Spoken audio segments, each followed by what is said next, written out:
Hey everybody, Mike Griffith here. Welcome to today's halftime report. Little bit of a surprise. Let's be honest. It's a lot of a surprise. 7-5, Georgia trails Arkansas.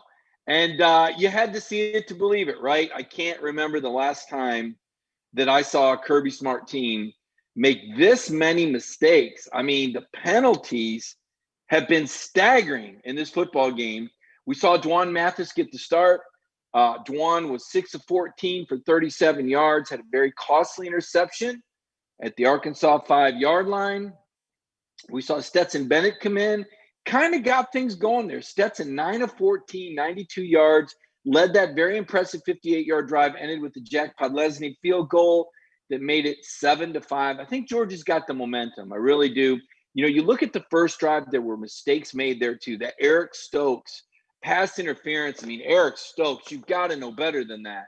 Deep in Arkansas territory, 3rd and long, and Eric Stokes grabs a player. I mean, just not the type of behavior, execution, poise, a real rookie mistake by Eric Stokes that sustained that Arkansas scoring drive. And then we saw Tyreek Stevenson get beat by a receiver. Bad matchup. Not sure why Tyreek was on a speed receiver like that. Give Sam credit and Kendall Breyer's credit. They got the matchup they wanted. Tyreek Stevenson on a difficult matchup gets beat for the very long game. And then Richard LeCounte maybe caught a little bit out of position on that long touchdown pass. So a lot of breakdowns, a lot of mistakes. Quarterback play was shaky with Dwan Mathis. Dwan had driven it down to the 25, missed a snap. I mean, the snap was a little bit off. It was still catchable to his left. Georgia goes from the 25 back down to the 42-yard line, and suddenly they're out of field goal range. Stetson had led another drive that got down to the 25. Zamir White stopped on 3rd and 2. Zamir White stopped on 4th and 1. So what are our takeaways from this? Takeaways, you need JT Daniels to get healthy quickly. That's the takeaway. You did see a little bit more of that air raid offense. What Stetson Bennett got in the game, you saw how they spread it out. You saw the quick passes. I think that's going to be the Georgia personality once JT Daniels gets cleared. If you're a Georgia fan, you hope he's cleared for Auburn next week. Second half of this game, first things first. I know Georgia fans aren't going to assume anything, but I do think now with Stetson Bennett in the game, you're going to have the momentum that you need to win this football game. It was shaky with Dwan. Again, first time that kid's played in almost 2 years. We did what we could to try to bring the hype down a little bit, but you knew that his first time out there in that situation, it was going to be hard. And his teammates didn't do him any favors with all those penalties. I counted 9 penalties for Georgia in that first game, and every facet of the ball game as well. It wasn't just on offense. We talked about the breakdown on defense as well. Yes, you look at the penalties for Georgia, 11 for 98 yards in the first half. I mean, just completely unacceptable. You know that Kirby Smart is going to be talking about that in the post game. There's going to be a lot to clean up. Anytime you play a SEC football game, you're going to play somebody. You're going to get an idea of what you need to do to improve, and that's going to be a laundry list. I guess the big takeaway for me beyond the penalties is Georgia's inability to run the football. James Cook does not look good running between the tackles. He's not. He doesn't stay up on his feet. He looks like he's unbalanced and falling down. I think James Cook is a guy that needs to get the ball in the open field, and I think that's where he can do his damage.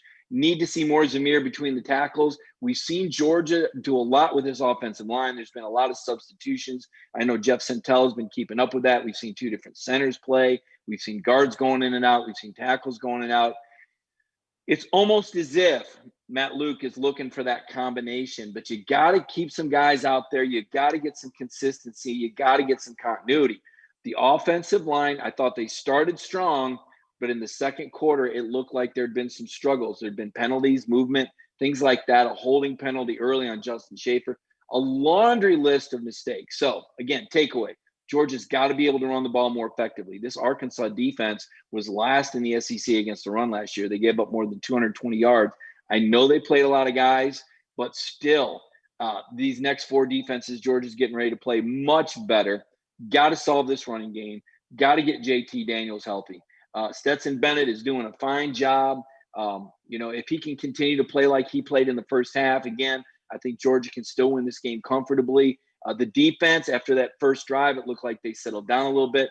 but some real costly mistakes there. That pass interference on Eric Stokes, Tyreek Stevenson getting beat over the middle, and then Richard LeCount. Now, LeCount tried to set the Bulldogs up for another score with that interception, but Georgia unable to cash in. And then the safety, great play by Azeez Ojulari. Kendall Browse got a little fancy there at the 14-yard line on a double reverse. Azeez explodes through there, knocks the ball loose at the goal line. Arkansas cut a break that it went out the back of the end zone. So we're going to be keeping up with this. We've got a live blog going on dognation.com. Connor Riley with the story coming up real quick here on what they said at halftime all over Twitter. If you've got some comments, make sure you get your comments out there. Brandon Adams out there in Fayetteville for us right now.